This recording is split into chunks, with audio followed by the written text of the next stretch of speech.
Roberts. Thank you, Mr. Acting Deputy President. As a servant to the people of Queensland and Australia, I am relishing this debate. We have been in the Senate just 3 months, and already we've changed the tone of this debate. Senator McDonald, before he leaves, Mr. Acting Deputy President, I must acknowledge through you his contribution at the end of last year when he said that we have never had a debate on climate in this Parliament. And thanks to me, we have started that debate. He has shown integrity and honesty in doing so. And now we will continue the debate.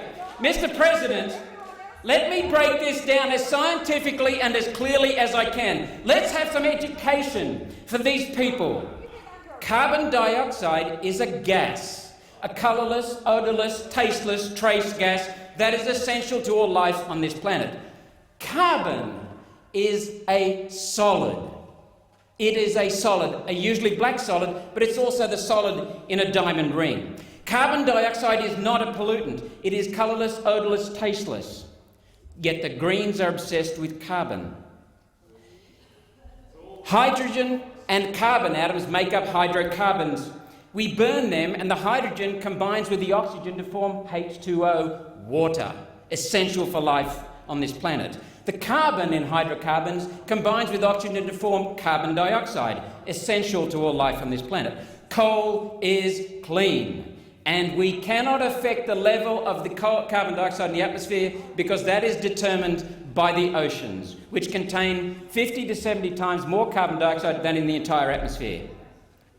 Secondly, coal has saved the whales and the forests on this planet because as a result of coal and oil, we have been able to industrialise and prosperity, and with that comes protection of the environment. But wait, we have reversed 160 years of prosperity and evolution, industrial evolution, and we're now going backwards with renewable energy and storage. We have wind farms that are bird killers, human herders, they hurt the hearing, energy killers. And do you know that the carbon dioxide produced in the construction of a wind farm is greater than the carbon dioxide it saves in its entire life? It is a net producer of carbon dioxide. Solar, wonderful for powering during the day, but hang on, there's the night time, so we need double the capacity for storage. Oh, and then there are inefficiencies, so we need triple, and that's why the cost of that is not productive. But the Liberals and the Nationals, I had a visit to Barnaby Joyce's electorate office in St George when he was a senator, and he told me, looked me in the eye just 2 metres from me and said the overwhelming majority of the coalition partners are sceptics, and he was sure that all were of the Nationals were sceptics, strong sceptics, but no one says anything. The Liberal Nationals are like sycophantic leeches who like to tuck their knees under the tables of every failed energy policy until this one. And they've at last seen the light. The renewable energy has hurt us. The energy market has been destroyed by all parties in this Senate due to subsidies, regulations, vested interest, political interference that make it unmanageable. It is completely unmanageable. And Queensland, a state with the best coal in the world, is now facing yesterday $13,000 per megawatt hour, $13,000, and yet we have the cheapest, cleanest coal in the world. And Senator Hanson-Young disgraced herself last Friday in a committee by trying to pin the blame on the Australian Energy Market Organisation.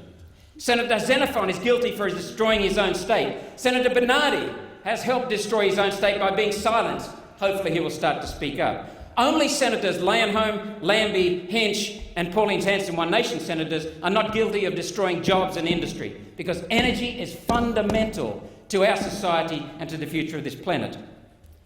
The ultimate misrepresenter is Senator McAllister because without having any empirical evidence, she misrepresents the fact that I have presented the empirical evidence.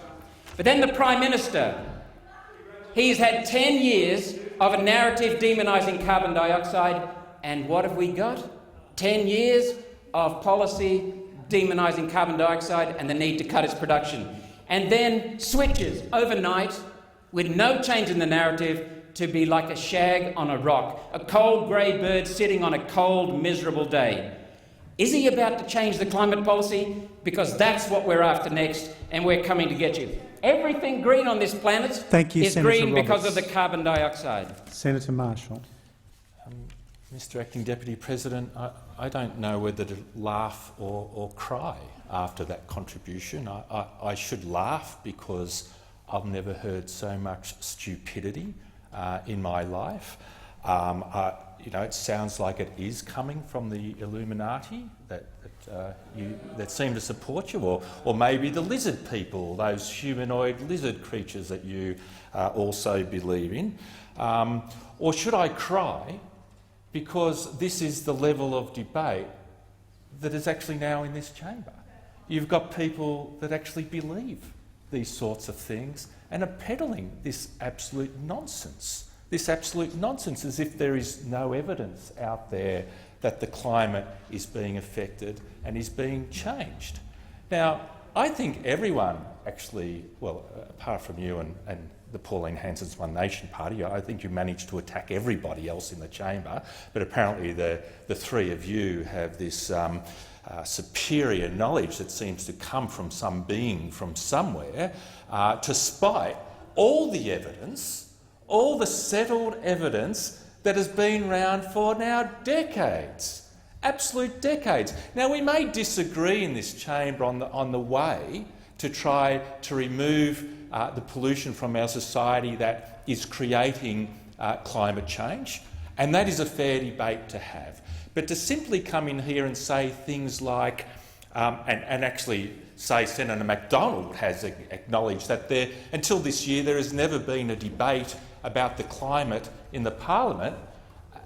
Again, who told you that, Senator? Who whispered in your ear in the dark of Senator night? Marshall, could you please address your comments to the Chair? Thank you, and I should. And I'm glad Senator Roberts is going, because I might be able to move on and say something about the science in a moment. But there must be some voices whispering in Senator Roberts' ears saying there hasn't been a debate in the federal parliament about climate change, even though for the last 2 decades there has. It's probably one of the most debated issues in this parliament over the last 20 years. But anyway, the voices, Senator Roberts, the voices, they're out there somewhere, and ignore them. Ignore them if you can.